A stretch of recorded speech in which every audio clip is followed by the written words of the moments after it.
We're live, and we are live. Welcome back, everyone, to this week's episode of Electrek Podcast. I'm Fred Lambert, your host, and I'm joined by Seth Winchild as usual. As you doing, Seth? Good. Just drying off over here. Yeah, having some thunderstorm here, and I think it's coming our way soon. Um, as usual, huge week, but even bigger this week because of Tesla's earning. But before we get into Tesla's earning, I think we should address our first post that started the week, which was a pretty big one too. It was our exclusive look at the Tesla Model S and Model X interior refresh, which is coming next year. So that was the big surprise in terms of the timing, because there's been a lot of rumors over the last year in the Tesla community that Tesla is going to refresh the interior of those two flagship vehicles by the end of the year, 2018. And we have some solid information that it's not going to happen this year. It's actually going to happen in Q3 2019, which is a full year from now. Actually, they are pretty much aiming for July, I think, of next year. And the goal for that, all this information is based on anonymous sources that we have, but are very reliable sources. They're not really anonymous. They're just anonymous to the readers. Yeah. You know who they are. Yeah. And the documents, they sent us some documents that are pretty clear, so we were very, very confident about that information. And those documents show that Tesla is planning that refresh in Q3 2019 in order to push the current life cycle of this generation of the Model S and X to 2021. So there's a bunch of very interesting stuff. We're going to get into the actual refresh too, that we posted some concept images on Electrek earlier this week. But just in terms of what it means for Tesla, I think it's pretty much it's interesting because the company is sort of transitioning right now from being a niche automaker into more of a full-fledged company with multiple vehicle programs running at the same time. And as we know by now, they're not on board with that industry standard to just update their model every year with a new model year. So like the 2019 models are coming out in a few months for most automakers. Tesla doesn't do that. Tesla instead, they incorporate the updates into production pretty much whenever they are ready to bring it to production. If it's just something just to make the vehicle lighter, or to improve production, or to improve quality or reliability, things like that. But and when it comes to features, of course, Tesla is big on software and just over-the-air updates. But for new hardware feature, new design features, that's another thing that's very different when Tesla introduced them. We never know when it's coming. It's coming, not in that case. Now we know because we reported on it. But buyers don't know when it's coming, unlike other automakers that you're just planning. Okay, do I buy now? Do I wait for the next model year or whatnot? So we normally don't know that, but now we do for this next refresh. And they expect that refresh to extend the current generation of the Model S and X, which they consider it to be on the third generation right now, just on the several incremental update that happened over the years. But the interior never got a significant update in that. The generation is more about the powertrain. And of course, there was the exterior refresh for the Model S that was back in 2016, and it sort of started to match the exterior of the Model X, which was introduced in 2015. So it's a big, what they're calling an harmonization of Tesla's design language. And that interior refresh coming in 2019 is going to continue that trend by bringing the Model 3 interior to the Model S and X.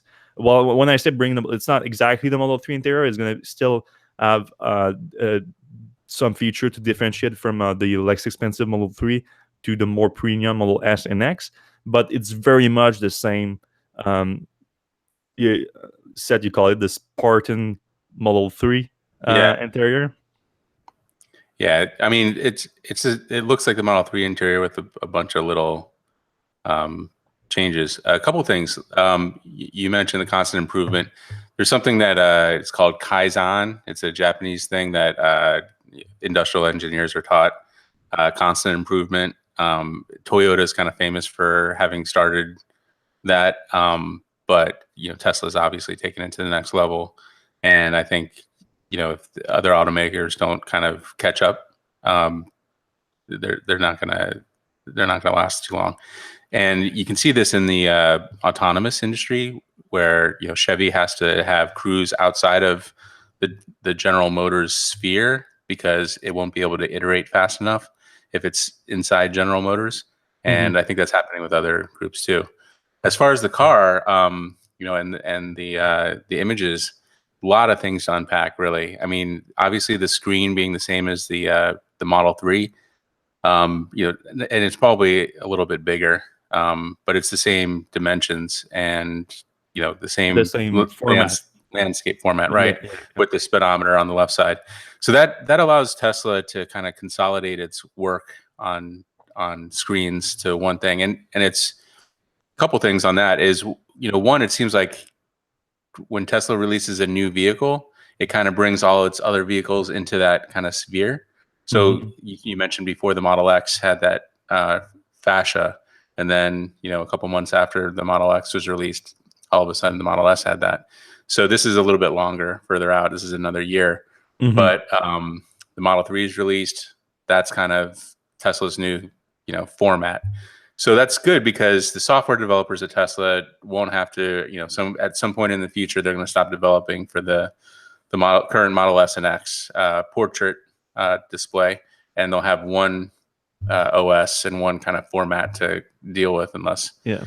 So and a little side note on that though, because I completely agree with what you're saying, but doesn't the next gen Roadster for now has also a vertical display? yeah, it's really weird, and it's OLED, but the Semi has two of those, Yeah, so yeah, yeah. who For knows? sure, this is going to be a lot easier to now focus on horizontal display instead of a vertical one. But it looks like there's still one black sheep with the next gen Roadster, though that was a very early prototype, so it might change by the time it gets to production too.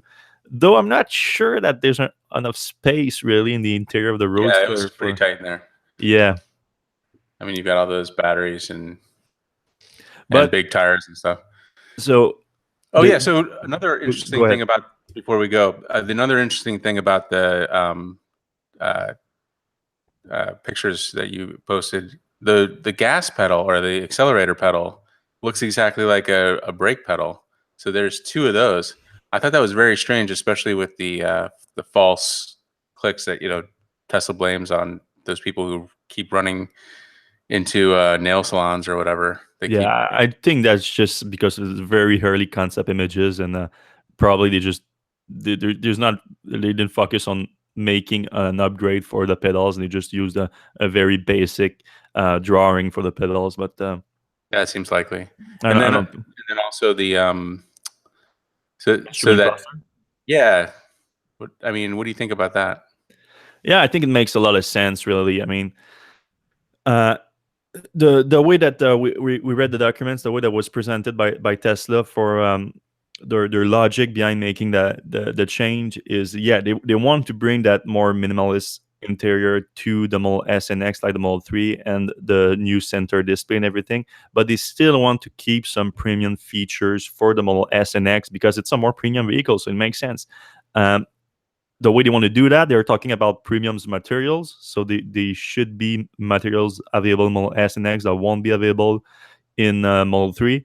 I mean, we might be thinking about, of course, the what was it called, the Alcantara gate or something, like the Yeah, big controversy when Tesla removed the Alcantara from the Model 3 interior. So there might be some things like that that are just going to be available in Model S and X. Another thing that they mentioned about that trend is going to be having two displays. So even if you look at the pictures that we posted on Electrek, when you actually look from the driver's perspective, it looks like you don't have an instruments cluster because it's more embedded into the dash, a little bit lower. So you really have to be in the driver's seat to see it correctly. So it keeps that clean look that you have on the dash. Um, the Model 3, that you see the road directly, but you still have those information on the instrument cluster right over the steering wheel instead of having to look a little bit on the right. Um, and most people who have driven the Model 3 for an extended period of time agree that you get used to that center display, to all the instrument cluster information being on the center display pretty quickly. So it's not that big of a deal. But at the same time, a lot of people weren't happy about that move. So it makes sense to keep people happy with the instrument cluster still being um, in the Model S and X. Though there was also a bunch of people that were hoping for heads-up display in the vehicle instead of the instrument cluster. Yeah, that's always top of the list of things people want. Yeah, so what I'm hearing right now, it's that's not happening. Apparently, Elon Musk is not a big fan of a heads-up display, or at least what's available right now in terms of technology. So it's not gonna happen in the next in the next refresh next year, unless there's some big changes that we are not aware of. And we said in our article too that it's those are early concepts, so there's might be things that are going to change, but the general idea of transitioning the Model S and X interior to a more harmonized Model 3 interior, that's gonna stay for sure. And there's so many things that need to be done between now and when it goes into production, that they have to agree on the design pretty soon, really, because I mean, it's gonna be a big change. They're gonna bring the whole new dash, the whole Model 3 dash that has a single vent inside. So that's gonna be a big production change. That's gonna change the whole manufacturing of the interior of the car. Gonna simplify it a lot. Gonna make Tesla mention some likely gross margin improvement by doing that, and they also said that it's gonna be focused on autonomy, on autonomous driving. I'm not sure what they mean by that exactly. Um, Maybe the center display being like a screen that you can view some media on it. Not exactly sure. Also, I wonder if the Model 3 will ever get that second display, the dash display, maybe a performance version or something. Yeah, that would need another update too, for because you need to change the dash a lot. We've seen recently Tesla patent come up just for integrating an instrument cluster into a dash with a single vent design, with the uh, climate control system that Tesla developed just for the Model 3, which is now obviously going to the Model S and X too. So that's very interesting. And yeah, we're gonna keep an eye on that trend going forward, on that new program for the refresh interior. But we already have a ton of information on it if you want to go check our report on Electrek. The other big Tesla news this week was, of course, coming out of the earnings. It was earnings week for Tesla on Wednesday. They released their second quarter result, and that included, of course, the financial numbers, which we're going to go over here real quick, but we're going to focus on all the side information that came out, because that was most likely the biggest news. But in terms of financial numbers, Tesla reported loss of over $700 million, which was a record loss for a second quarter for Tesla, on revenues of $4 billion. So that was also a record for revenue. Record loss, record revenue. And that's pretty much the trend for the past year for Tesla, especially since the Model 3 came out. The good news out of that, well, the record revenues are good news too, but is that the Model 3 the Model 3 production turned a small gross margin during the second quarter. So the first time that Tesla was actually generating cash from making the Model 3. And that they didn't specify exact percentage, but they said that it was a slight positive gross margin. So we assume it could be as low as 1 or 2%, really. But they think that this quarter, and they're already a month into the quarter, so normally Tesla's prediction for the current quarters are pretty good when they do it a month into the quarter. They said that it's going to go up to 15% this quarter, with a production of 50 to 55,000 Model 3s.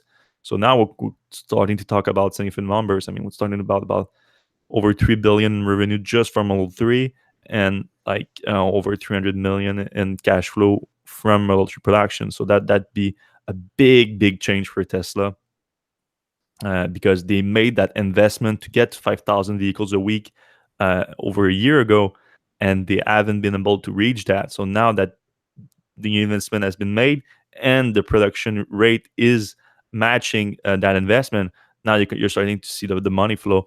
and that's what's most was most encouraging for shareholders really. And they showed that by buying into the stock a lot, because the next day the stock reach increased by 16%, which was one of the biggest surge of Tesla share price for a long time, really. A single day surge, I mean.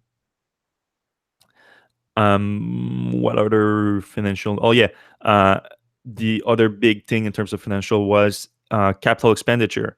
So Tesla significantly decreased their expected capital expenditure for the year by almost $1 billion, and the reason for that is that now that they are going through the second, well, maybe not the second phase, but the next phase of the uh, production ramp up of the Model 3 from 5,000 units to 10,000 units per week. They found a lot of ways to optimize production more efficiently. And more specifically, what that means is that they don't expect to have to bring other production Model 3 production lines, or assembly lines more specifically, I think, uh, to get to that 10,000 a week. Instead, they think that they can do that on their current production lines. So that result in a significantly reduced capital expenditure. And of course, investor like that, because it's gonna enable Tesla to reach that production level while spending a lot less money. Yeah, I almost think that investors like that more than like revenue being up, you know, as high as it was.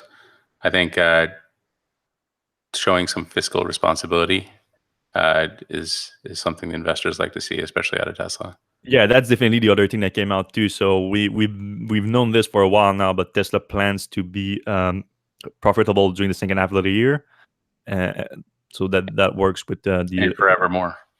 yeah, and to stay profitable virtually every quarter going forward, unless there's a major downturn in terms of the economy, or a big event that is unforeseen, or if for one quarter, for example, they have a big loan to pay back, then they might end up taking a small loss. But they aim to be profitable. But that doesn't mean like the Tesla is going to be flowing in cash or anything like that. It just means that they might make like a few cents per share every quarter.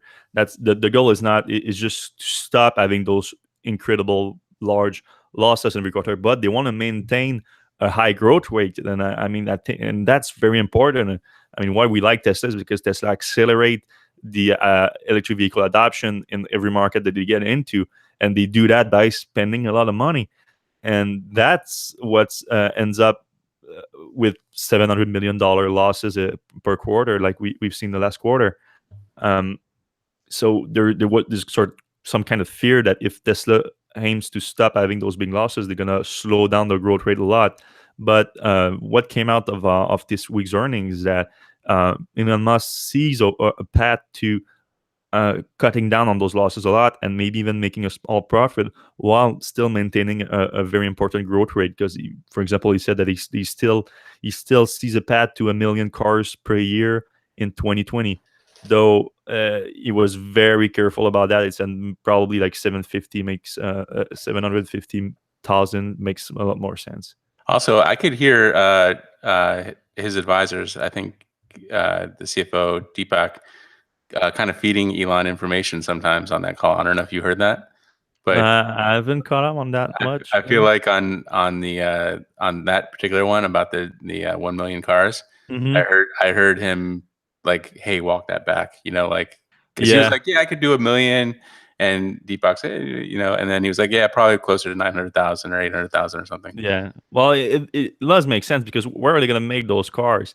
Right, you got to build a Because factory. yeah, so that was the guy from the Wall Street Journal that asked the question, like, a million is 1 million still possible? And he said yes. And he said, all right, where are you going to make it? And Elon got started cheeky. He said there's a place called Shanghai.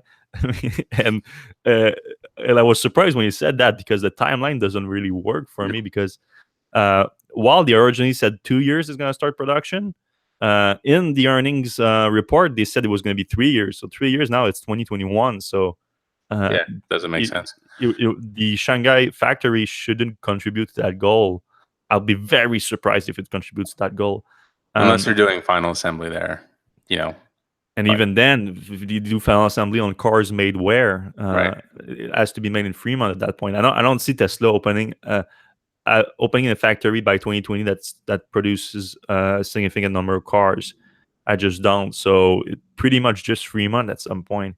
And I think he said that he see Fremont being capped at around 600,000 or so, maybe a little more than 600,000, like 100,000 Model S and X, and over a little bit over 500,000 for Model He didn't 3. say that this time. He said that previously, right?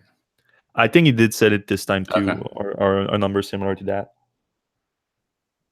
But yeah, so I take those comments with a grain of salt, really. But what's kind of incredible here is so Tesla, also to transition to the next story, Tesla's Model 3 outsold all other premium sedans combined in the US in July.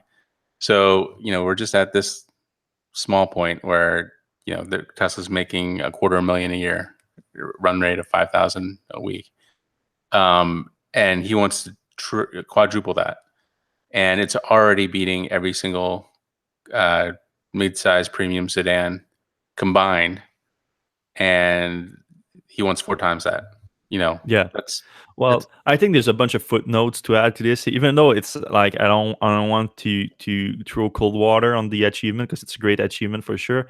But that was achieved after like accumulating 2 years of reservation and then starting production, ramping up production, and focusing deliveries only in the U.S. market and a little bit in Canada for sure. But I think in July was mostly in the U.S. the deliveries, so that really skewed with the numbers, I think, and it's what resulted in Tesla getting that market share, which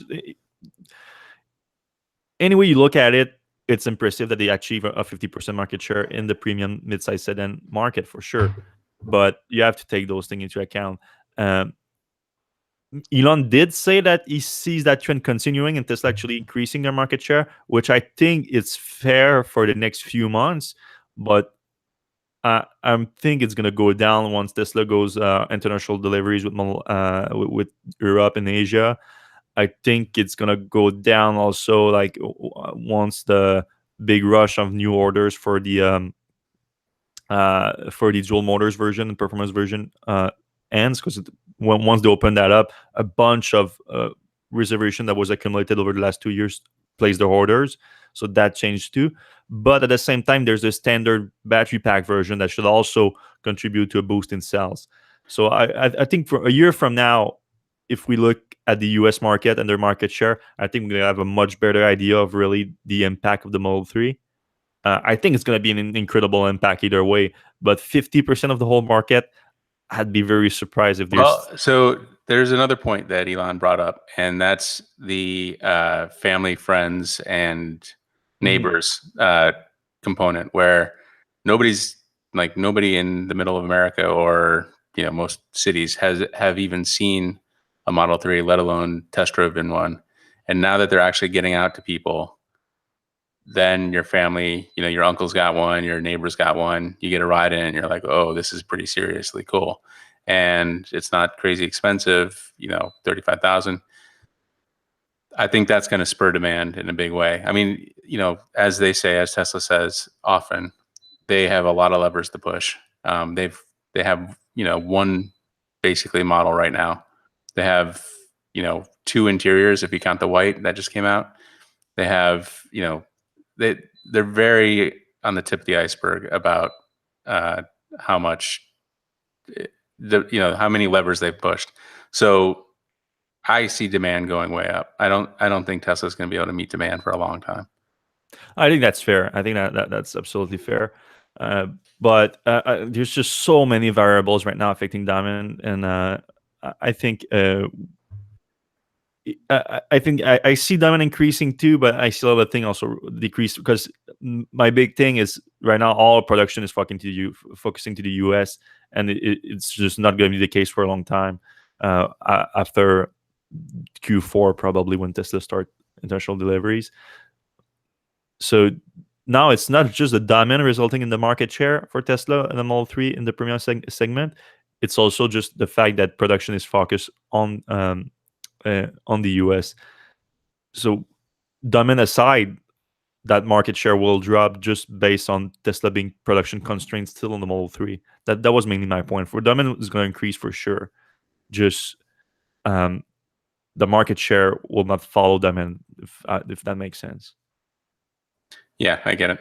But speaking of diamond lever, we should address the fact that Tesla actually pulled a big one on the Model 3 this week, which kind of interesting. If the demand is really that strong, why will they put a demand lever, and such a big one too? I mean, introducing the Model 3 into the referral program by adding the incentive of free unlimited supercharging to the Model 3, but just the Model 3 performance version. So of course that makes more sense. um, Tesla is trying to increase demand for the performance version, which is more expensive, which has a higher gross margin, which is going to help them achieve profitability during the third and fourth quarter of the year. And Yeah, I agree. I think that's why why they're doing it. They're making the same amount of money as they make on a Model S or X. So why not? They have that extra margin. Why not spend it in getting numbers up? yeah, at the same time, it does show that they needed that to increase the demand for the car. I mean, if the demand was just stronger than their production capacity for the Model 3 performance version, because the Model 3 performance version is now only made on the General Assembly Line 4, so there's a limited capacity on that. And if Tesla was meeting that capacity just with the demand before adding free unlimited supercharging through the referral program, they probably wouldn't have added that as an incentive, because it's a very valuable incentive. I mean, it's hard to put a number on it just based on, because how you use supercharger is going to vary per driver. But you can refer back to when Tesla was actually selling that as an option on the Model S 40 and 60 back in 2012, 2013. I think it was 2000 to 2,500. 2500, Yeah. 2500. So you could have an argument that it's worth about 2000 to 2500 bucks. Tesla is now adding that for free to the Model 3 performance, because they didn't increase the price of the car at all. The only difference is that you have to have a referral code to have that access. But I mean, based on the historical experience with the Model S and X, virtually everyone that's buying one right now is using a referral code. I mean, it doesn't make sense for you to buy one without the referral code, because it's just such a valuable incentive. And if you need one, you can use sets. Please. Use sets Have referral code mine. right now. Yeah, Yeah, because we all want to have. It would be weird if I was the only one without a Roadster 3. yeah, because right now I don't know if we mentioned in the podcast, but right now it looks like I'm gonna get a Roadster. Not 100% sure, because not all my I was at 98 and 100, and I was back at 98. Now I'm back at 100, but I don't have all my deliveries yet, and so people cancel now and again. But it looks like I should have a Roadster, a next gen Roadster. And even Jamie, if you remember, Jamie's one of our part-time contributors based in California, and he also is 100% right now. So we might have two, maybe three Roadster Electrek. Maybe we should start a race series or something. I think that would be cool. We should definitely do something. If all these actually get delivered, and I can afford insurance, I think we should definitely like drive around the country with these things. We should do that anyway. Yeah, I think I want to take delivery in California and just drive it back to Montreal. That'd be awesome. And if I do that, I'm certainly gonna try to make some meetup along the way at supercharger stations and or places that make sense. But yeah, that was a diamond lever that Tesla ended up pulling this week for the Model 3, but just the performance version of the Model 3. They did also give overall production update on the vehicle. So they confirmed that the 5,000 units per week that they hit at the end of June, they consistently hit throughout July. So that's the very good news, because historically Tesla had difficulties maintaining a production rate. So they didn't make a big boost at the end of the quarter. Then the production would slow down over the first few weeks, and it would take some time to get back to that production number. And as we discussed in the past, that has some advantages, because when you do one of these big boosts, even though they are kind of artificial because it's not really a production rate that you wouldn't be able to maintain. They are good to show um, the weaknesses in achieving that production number. So you see the bottlenecks exactly, and Tesla has identify a few of those bottlenecks and fix them. They said over the past 12 months, we have overcome bottlenecks across various stages of manufacturing process. Last quarter, it became clear that GA3, which is the General Assembly Line 3, will likely become a production constraint if certain issues were not addressed. The assembly line, which is where we add all the components to a paint metal body, was designed to work with hundreds of robotic lifter that bring components to the line. Due to the density of the line and relatively high downtime of lifter, ramping GA4 became substantially more complicated than we had anticipated. Uh, that said, significant progress has been made in the last few months, and JA4 is now expected to reach a production rate of 5,000 per week very soon. So what that means is that what Tesla ended up doing before the last quarter was using during the last quarter really the JA4 line, which was the one on the tent, like the very controversial tent, to reach that 5,000 units per week. So they couldn't make it with the line 3. With the line 3 plus 4 combined, they achieved that. And now they think they're going to be able to do it just with the line 3, which means that when you had the line 4, they're going to exceed 5,000 per week. And they think they're gonna hit 6,000 per week by the end of this month, which is pretty great. Yeah, and 100,000, sorry, and 10,000 at the end of the year, at the end of this year, beginning of the next year. Yeah, there was some nuance to that number. They said 10,000 per week. That most of the production processes gonna be able to do 10,000, but they say that they're probably gonna find a few other bottlenecks on the way there that will push that milestone next year. When next year, I'm not exactly sure. I would. We previously heard from Tesla's investor relationship VP that it's actually going to be mid next year, so that would make more sense, I think. But this quarter is going to be 50 to 55,000 units, so that's pretty cool.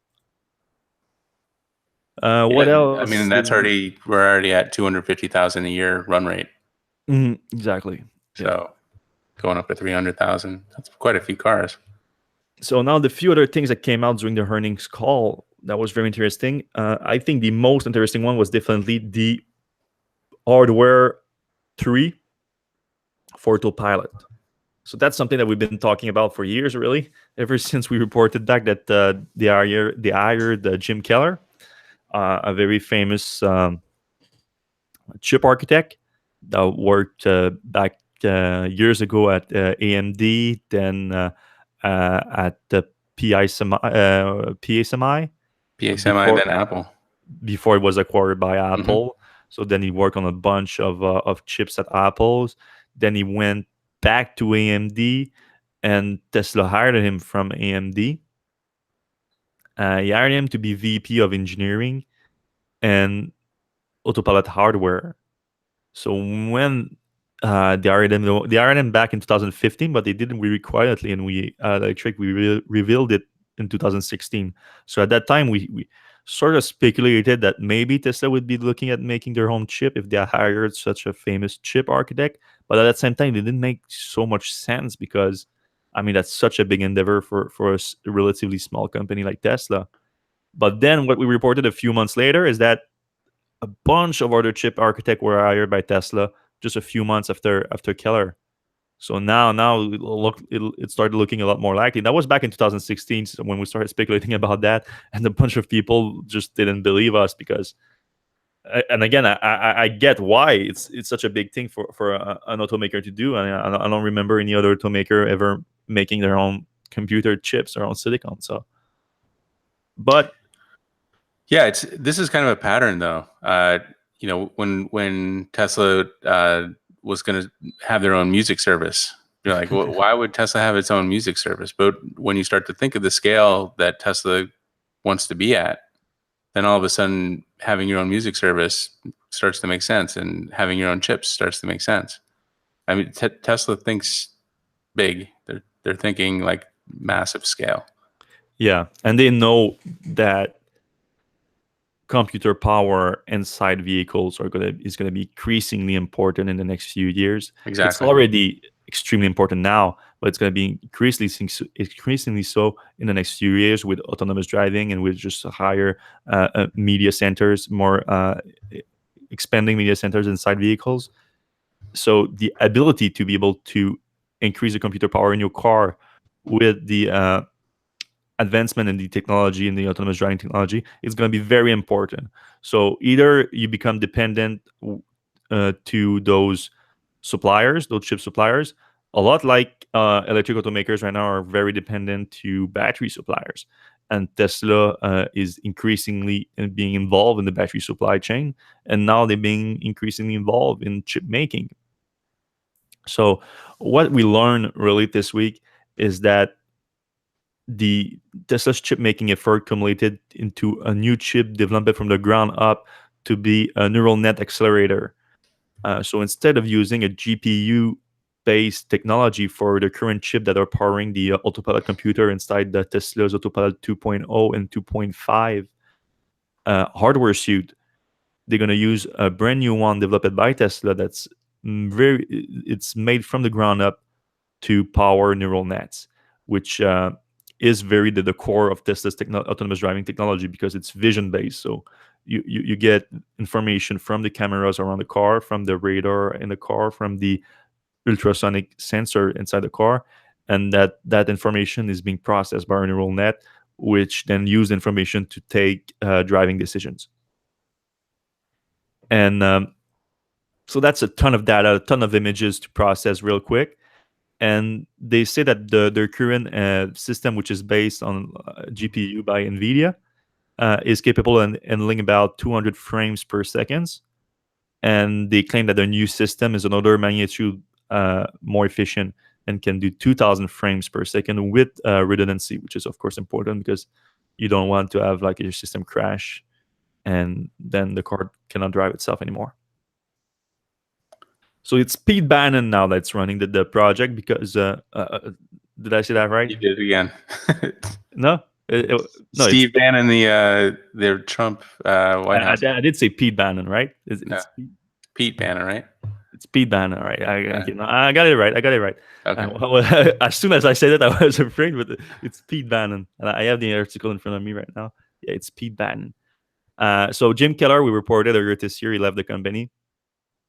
But Pete Bannon's in charge now of the chip making, and he was one of those architect that was hired right after him, and he worked with Keller on a bunch of other products before, and he led the design of several chip at Apple before joining Tesla 3 years ago, almost 3 years ago. Yeah, so he knows what he's doing. Yeah, he still has a big team of chip architects behind him too. So he said during the call that the chip is ready. It's in test cars right now, and they are validating it, and they plan to make the new computer based on it. And that computer is going to just be a plug-in inside the current 2.0, 2.5 cars. I was concerned that they didn't mention that it's going to be a free upgrade to owners during the call, or at least I didn't catch that during the call. Tesla did say that before, though, because, I mean, as you remember, when Tesla introduced Autopilot 2.0 back in 2016, they did say that it was autonomous driving ready. But then after that, they said, well, but maybe we're going to need some more computer power inside the cars in order to do that. But if we do that, it's going to be a free upgrade. They haven't reiterated that since, but they didn't say the contrary either. So, I mean, we're going to assume right now it's going to be a free update. And if it's not, in a way, it's going to be a big backlash against Tesla because they are advertising the car at being autonomous ready. So if they don't, I mean, maybe if you pay for autonomous, then you get the upgrade, and if you don't, you don't get it. Yeah, they did increase the price of the fully autonomous package a few months back. So maybe that's in anticipation to be able to afford that big upgrade. Because I mean, I don't know how much those computers are going to cost Tesla, but they're probably pretty expensive, especially a bespoke system. And what's that? pretty expensive. But Yeah, also, how many of them do you think they're gonna have to make at that point? If the update is coming like let's say 8 months or so, which is I think pretty aggressive. quite a I, few. I mean, it's the several 100,000 computers that are gonna have to deliver for free. And as we probably reported, at least in the Model S and X, it's pretty easy to change them. They are located underneath the glove box, basically, so you can just remove that panel and just unplug the existing computer, plug the new one. But yeah, I think it's going to be a pretty expensive retrofit program for Tesla. And I hope it's Tesla covering the price and they're not going to change their mind on that because, like I said, that would be a pretty shitty move. Yep. What else did we learn during the call? Oh, yeah, the What? top. No, before we go to the trading cards, we should mention the version 9. So we got a little more information about version 9 of Tesla software that is coming out. Uh, just before the call, Elon said it's coming out in 4 weeks. So we did an article about that. Like that's a pretty solid timeline. Coming out in 4 weeks, that's great. Then during the call, he specified that 4 weeks is for the early access program, not the full So the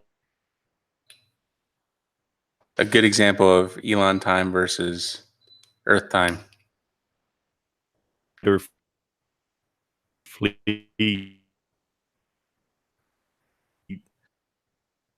the access. Sorry. Oh, sorry, it was there was Uh, a network lag, but I was just saying it was a good example of Elon time versus network time versus Earth time. oh yeah, sure. Uh, so that update, we talked about a few things before that's going to come with that update. But what came out this week too is that they're going to be a new interface for Autopilot, but that's going to match a lot of improved Autopilot capabilities. So for the EAP owners, the one that took the package, um, the enhanced Autopilot package, they're going to have access to they're going to have access to the on-ramp to off-ramp feature. So that's the big feature that the people have been waiting on for a while. From back in 2016, really was supposed to come out last year. It never did. It was caught up with all the delays with the Autopilot program that Tesla suffered over the last 2 years. And that's a big feature because it's virtually a level 3 system almost. It's gonna depend on how Tesla handles the transition between the autonomous driving and the owner. So if the owner is still, because in level 3 basically the owner is the backup driving system, so there's no redundancy. The driver is the redundancy, but there has to be a transition time between the autonomous driving and giving manual control to the driver. So, for example, in the Cadillac system, they track the driver's attention, and you have to keep attention all the time. So it's not exactly level 3, but if you don't have to do that, and the system can detect, oh, I'm not going to be able to drive soon, so take over control. For example, with an off ramp, so you get on the highway, and the autopilot system drives you all the way on the highway with full lane change without you having to initiate anything. And then they just tell you, this is your exit. We're taking the exit now. Be ready to take control, and you have a few seconds to respond. Then that works. What else so we have with that version 9? Did he say anything else? That's pretty much it, really. And it's gonna work on the current hardware, on the 2.0, 2.5 hardware. So you don't need that computer upgrade that we were just talking about. That's gonna be for the fully self-driving feature. He did mention that once that version 9 is coming out, they're gonna focus on fully self-driving now. So there's gonna be a transition. What I was most interested in, though, then it wasn't asked during the call. I was on the call, by the way, but they never put me on to ask my questions. I think we're not in Tesla's good graces right now, so we might not have access to those things all the time. Uh, and the because Elon said that version 9 is going to come with the first fully self-driving package features. So right now, of course, when you buy Autopilot, you can buy the enhanced Autopilot package or the enhanced Autopilot package plus the fully self-driving package, and there should be some differentiation between the two of them. It hasn't happened yet because of, again, all the delays in the Autopilot program. But now with the first fully enhanced Autopilot feature, he said version 9 is going to also have its own feature for the fully self-driving package. Doesn't mean it's going to be fully self-driving, just that they're going to be just some differentiating features. But they didn't discuss that during the call at all. Instead, they just talked about on-ramp to off-ramp and fully self-driving with the new hardware. But version 9 should have also something for the people that paid that $3,000 more for the fully self-driving package. Did you buy that for your X or R3? I don't have fully self-driving on either, and I have autopilot on my X, and I didn't get it on the Model 3 because I like driving it. Oh, you didn't even take it from Model 3? Okay. Oh, I didn't know that. I didn't remember I can that. always get it later, Yeah. but it's a lot of fun to drive, and whenever I want to go on like a long highway thing, we're usually in the Model X. So Yeah, that makes sense. Um, the other cool thing that came out of the earnings call was that we know now all the top trade-in vehicles for the Model 3. So when someone is buying a Model 3, which car they're trading in. And were you surprised by any of these? not really, because I remember when the same thing came out for the early adoption of the Model S, and and of course there's even a bigger difference. There's a big difference with the Model 3 and Model S in terms of value. So some of the same cars were on the same list with the Model S, which is even more expensive. So I wasn't that surprised.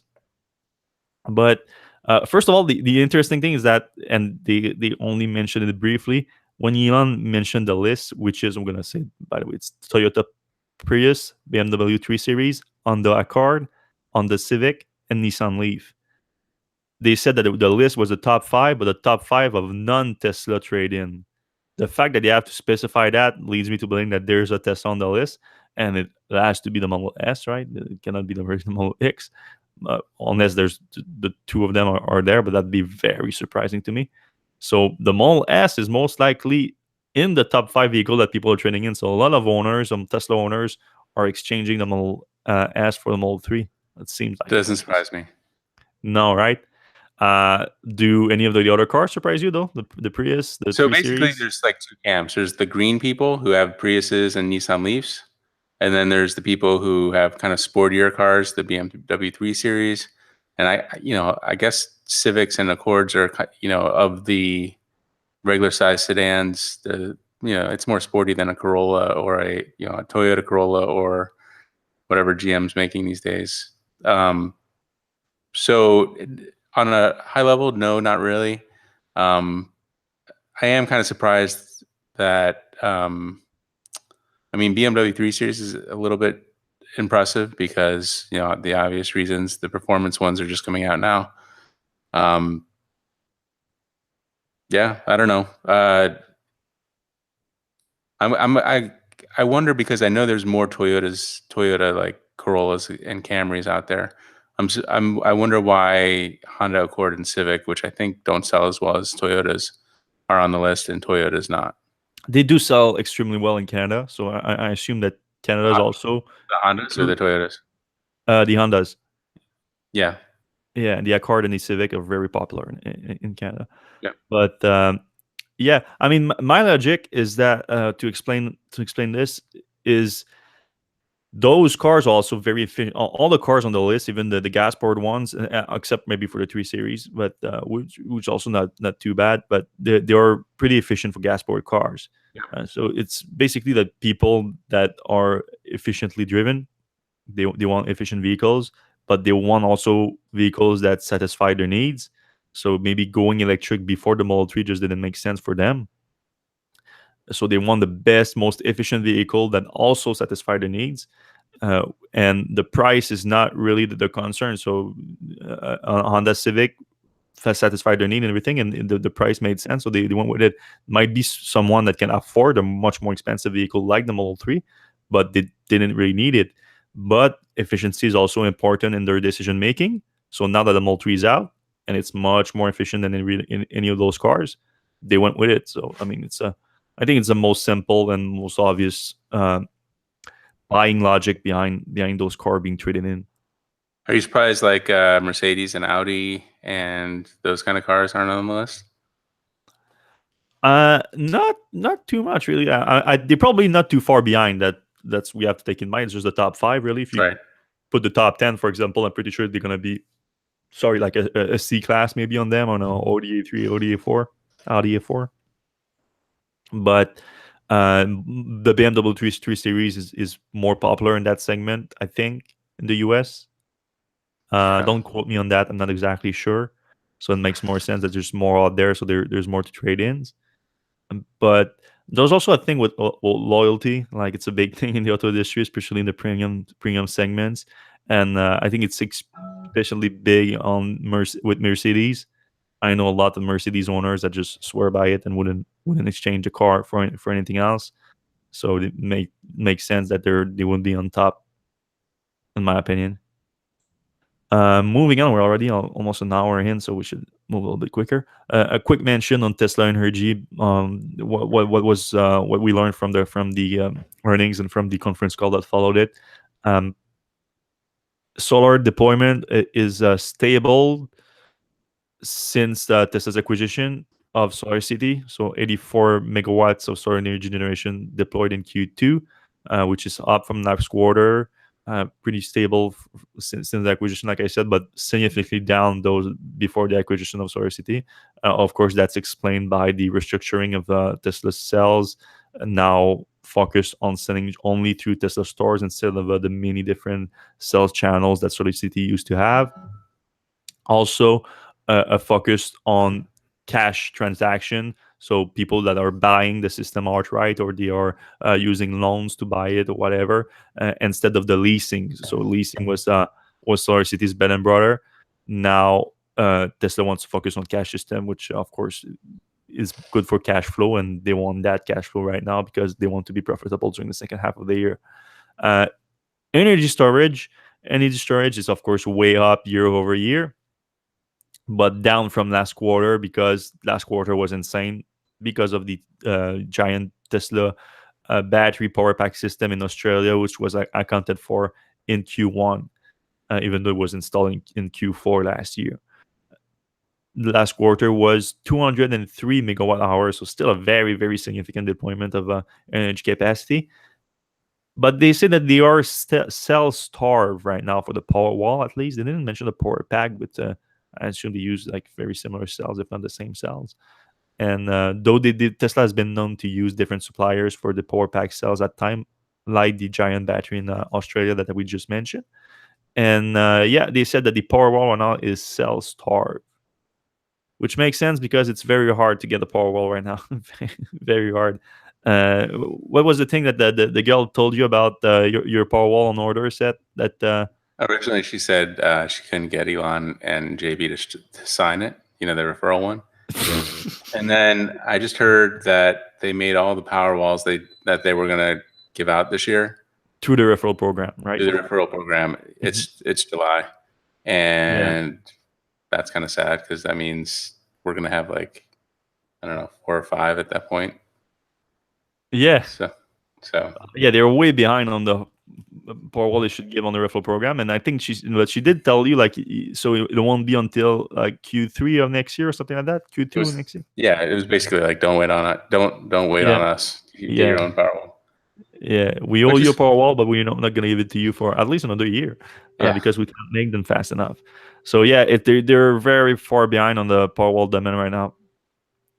They did briefly mention their outlook for the installation, of course, but they already said that it was 1 gigawatt hour that's going to be deployed in the next year or so. So they're going to double the overall deployment that they had over the last 4 years in just a few months, or up to a year, which is of course very impressive. We version 9, we already mentioned version 9. So what do you think about the direct factory to customer delivery system? Yeah, that's something that came out.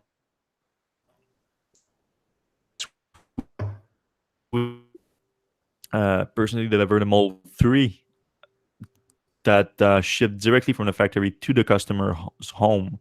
And by doing that, he said that it was a great, efficient way to deliver Model 3s. And he added that the sense to do that more now, and make it one of the ways that Tesla delivers Model 3 to customers. Tesla did try that for the Model S for a while. They do it home deliveries, though not necessarily factory to homes directly. Uh, but they weren't able really to scale that up to the kind of volume that Tesla now has for the Model S and X. And now the Model 3 even has much higher volume. So, I mean, I don't know. We do know that the deliveries have been so. I mean, I really don't know what do you think, Zed? Well, if you can have one person deliver 3 or 4 cars a day, it's probably better than the efficiency of the people at the store who have to, do whatever. And I think this is more of the just-in-time system that they're trying to work out. It's probably an experiment to see, how efficient they can get in this particular mode.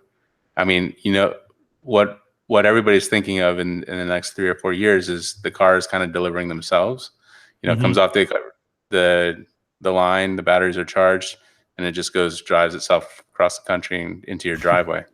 So maybe that's kind of what they're preparing for or thinking about. You get your car and it already has like 4,000 miles on it. Yeah, and it's got like a scuff and somebody hit it and it, somebody spilled a beer in it or something. I don't know. You guys like 4 or 5 charge cycles on it already. Yeah. Yeah. Sorry, my connection is lagging right now. I don't even see you set or articles. No, that's not good. Do you? Yeah. Well, Do you have access to the yeah.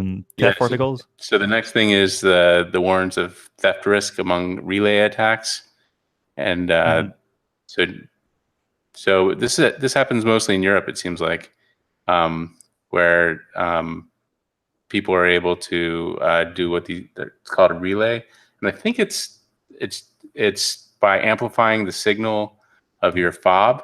So Yep. basically, your fob isn't close enough to your car because it's in your house or something, so it doesn't open it up or start it. But if you amplify the signal coming out of the house, then you can, start up the car and get it started. And then once it's started, you're good. You're good if you're a thief. Um, so Tesla's got Yeah, these.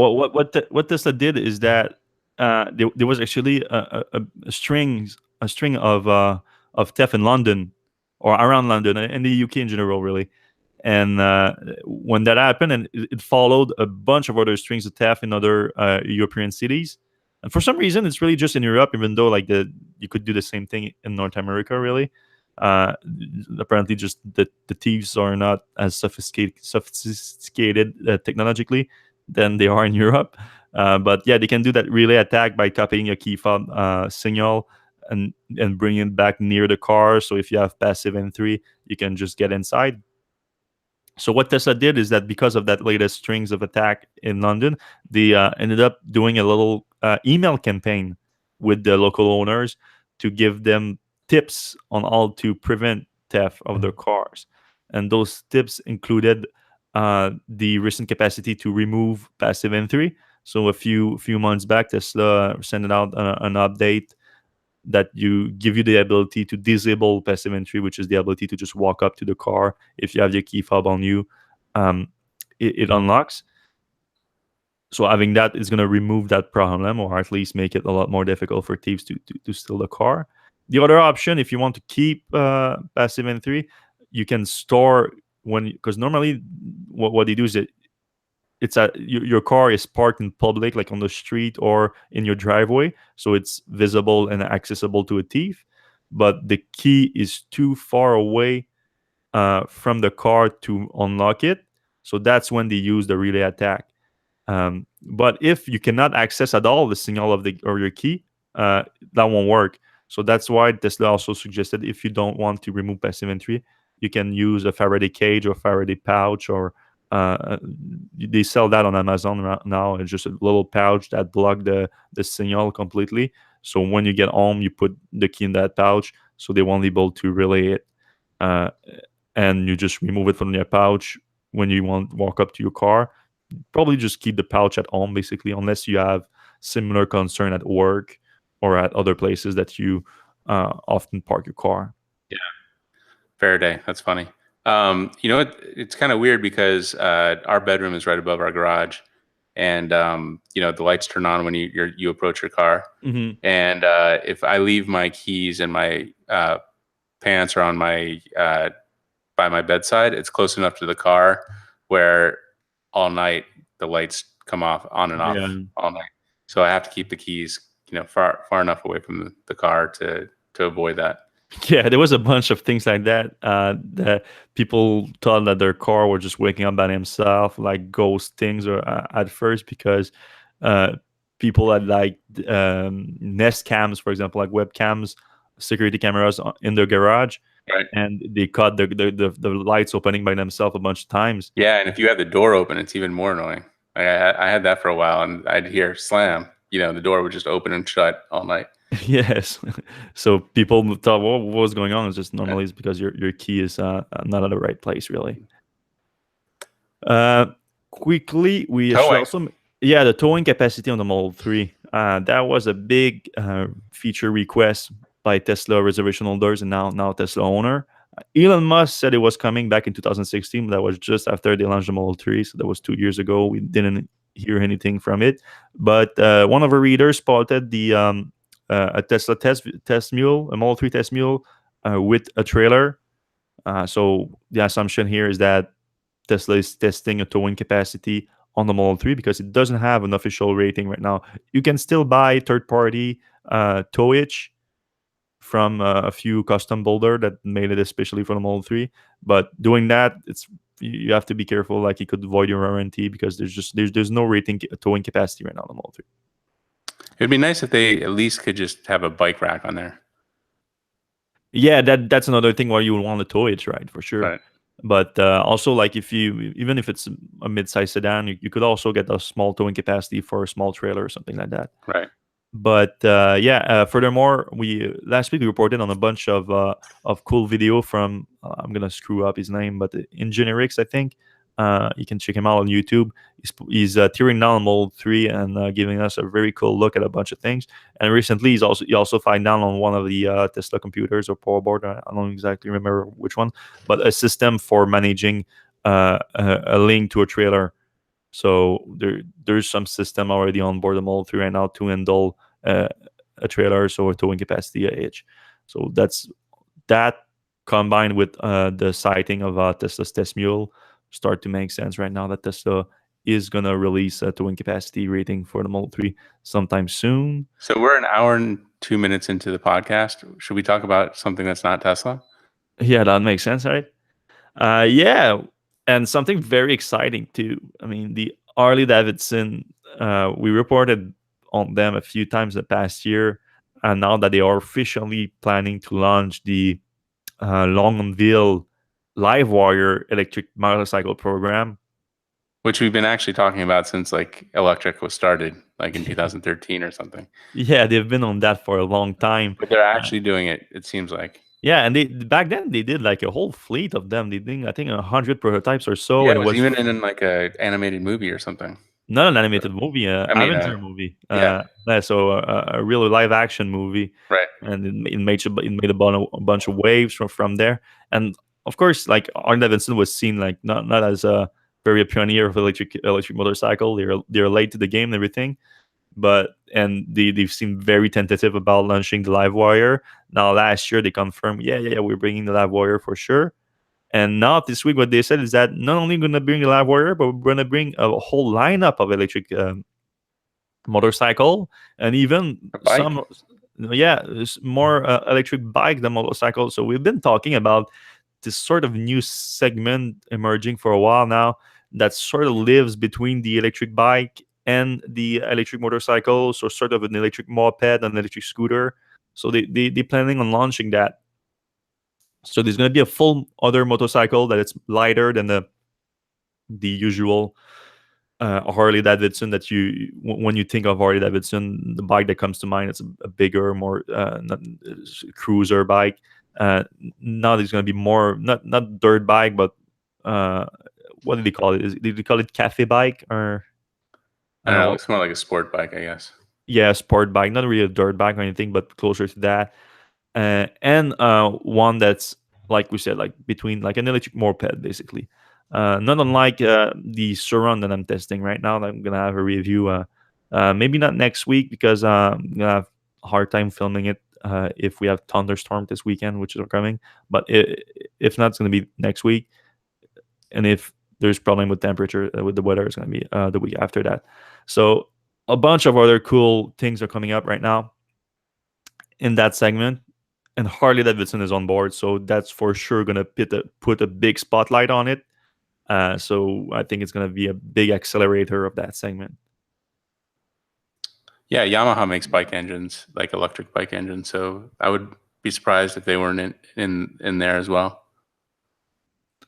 Oh yeah, I think now that Harley was seen as probably the last company to get on board with the electric Yeah, if you're motorcycle. after a Harley, then that's Yeah. that's So bad. now that they're on board, I mean, pretty much everybody else has to agree to get on board too. Yeah, that's pretty much it, guys, for this week's episode of the Electrek Podcast. Thanks a lot for listening. Thanks a lot for watching on YouTube.